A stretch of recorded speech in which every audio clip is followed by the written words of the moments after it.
जय सिया राम। जय सिया राम, जय सिया राम। हाँ हाँ।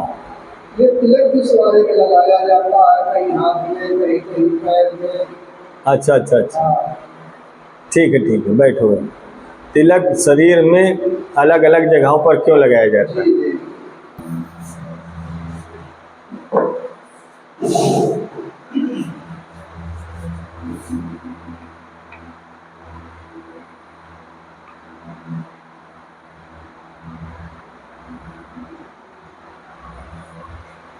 तिलक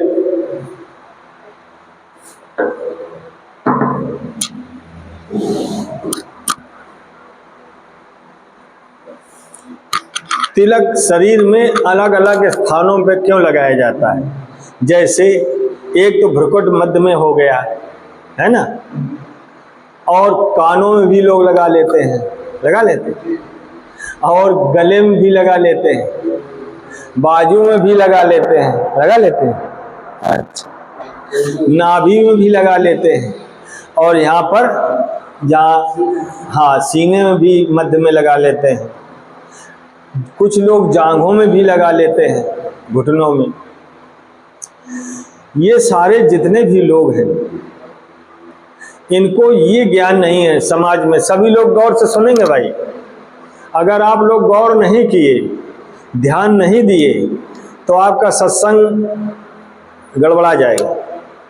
जो क्वेश्चन किया है, प्रश्न किया गया है, बहुत ही अच्छा किया गया।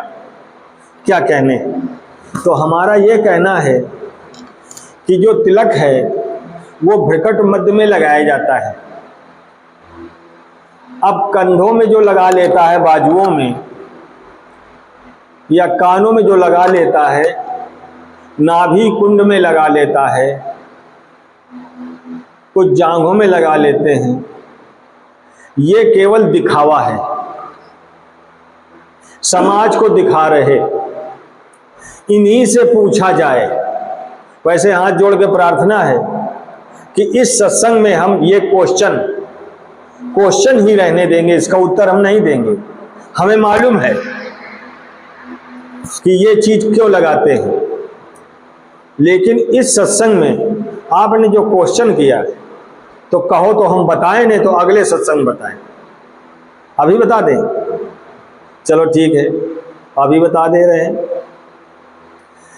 कोई भी इंसान कानों में लगा लेने से, गले में, कंठ में लगा लेने से, बाजू में लगा लेने से, गौर से सुनना, कानों में तिलक लगा देने का मुख्य उद्देश्य ये होता है कि हमेशा ये कान भगवत चर्चा सुनते रहें। क्या आजकल इस समाज में कोई सुन रहा है? केवल कान में तिलक लगा करके और बस घूम रहा, सारे व्यभिचार करते।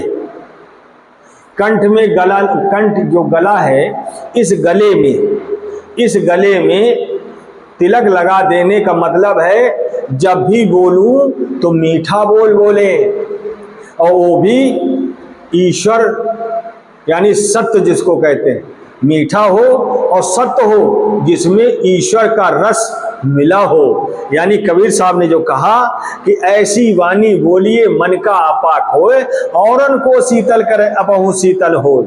इसलिए कंठ में लगाया जाता है।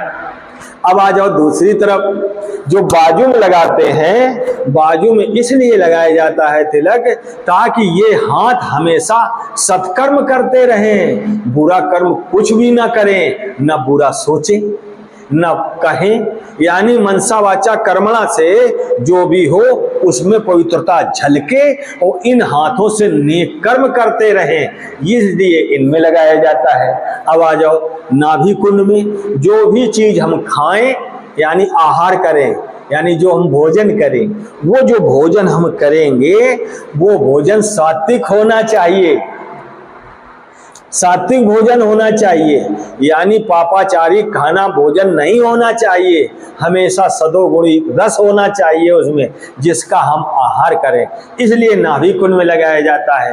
अब जांघों में लोग लगा लेते हैं। जांघों में इसलिए लगाया जाता है ताकि ये पग मेरे या पैर मेरे यानी सद्विचार की ओर चले, सदाचार का पाठ हमेशा पढ़ने के लिए उतारू रहें, यानी सत्संग जहां होता हो सब काम छोड़ के सत्संग स्थल पर पहुंचे, इसलिए जांघों में लगाया जाता है।